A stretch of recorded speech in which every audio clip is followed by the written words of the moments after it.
Hello and welcome to the first of my videos here at TaylorMade Designs.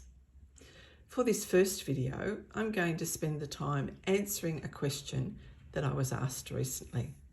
The question was, how do I keep my scraps? When answering the question, I need to take you back and I need to talk about how I actually cut my DSP. Years ago, DSP would come in to my house and it'd sit in the shrink wrap, and that's probably as far as it got.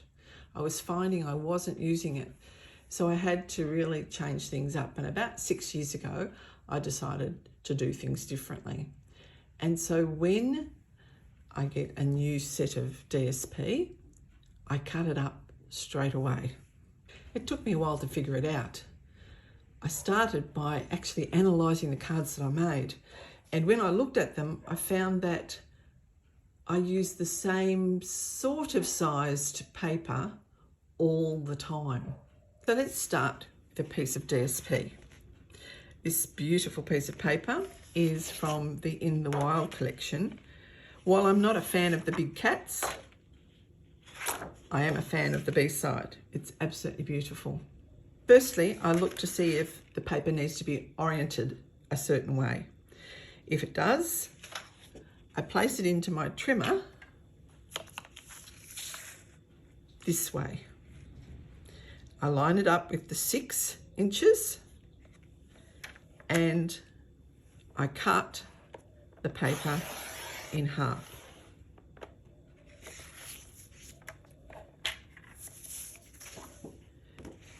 I then put the paper in this way.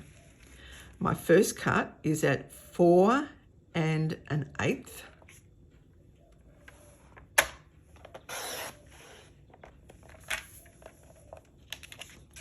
My second cut is at 4 inches exactly.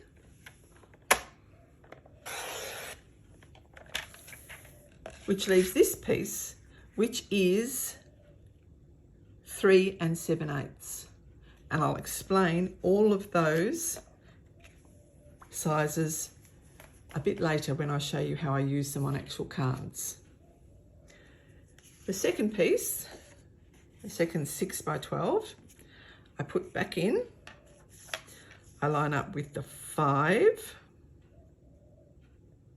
inches and I cut off a 1-inch strip. I rotate the paper and I cut it at 5 inches. A second cut at 5 inches, which gives me this piece, which is 2 inches wide. And then this piece I cut at 6 inches.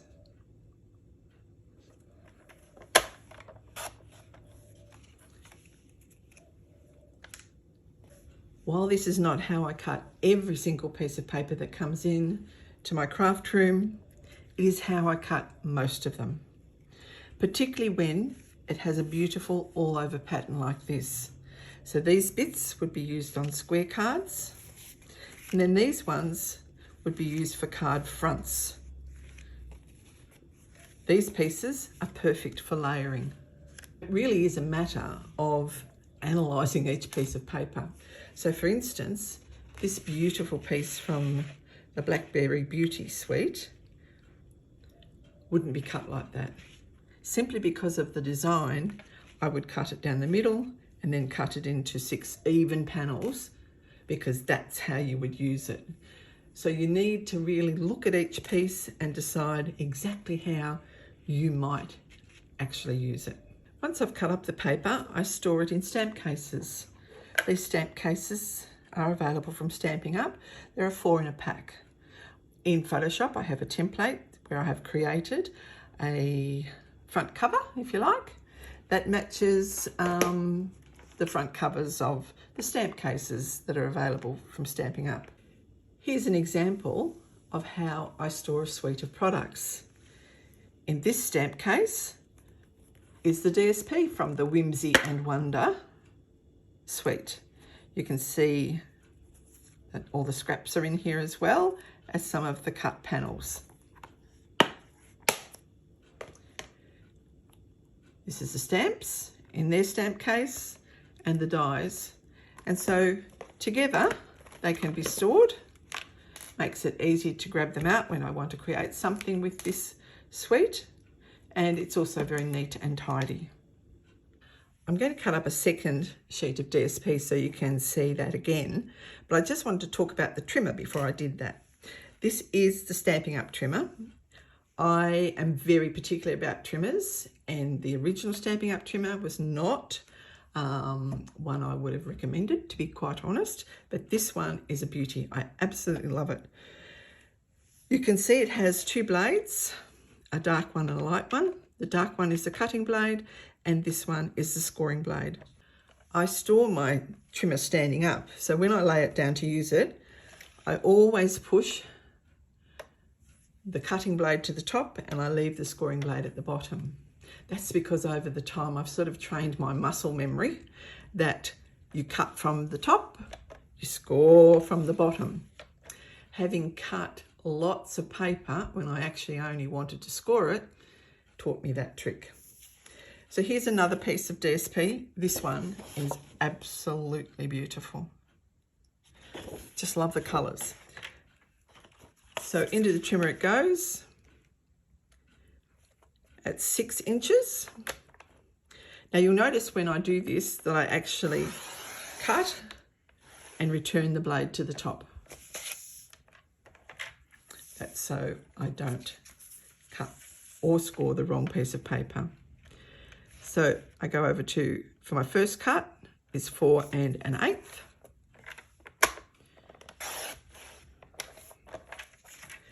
Second cut, 4 inches exactly. And then you have this piece that is 3 7/8. Second piece in, line it up at the 5, making sure that it's lined up across the top.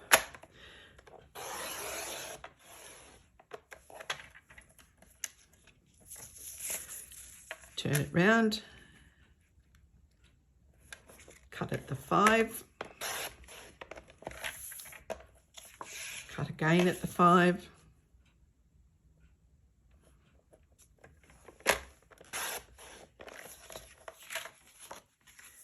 and then with this long strip I cut it at the 6-inch mark, just making sure that it's lined up across the top. And there we have it all cut up, ready to be placed in the Wild stamp case. These all fit in here. These ones we cut before all fit in here. And I'm now ready to go. Another little tip with the trimmer is that these blades, they're consumable.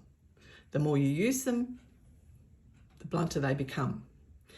So to try and get as much out of my blade, I put it in and I cut down and return, as you saw me do before. That means that just one side of the blade is being used. After a while, when I see that the blade is starting to not cut as sharply as I like, I can actually, I don't know whether you can see this, bring the blade down, take it out, turn it over, put it back in, and now I actually have a new side of the blade to cut with.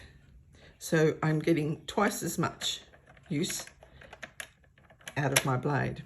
So you can see here, I will use one side, turn it round and use the other side.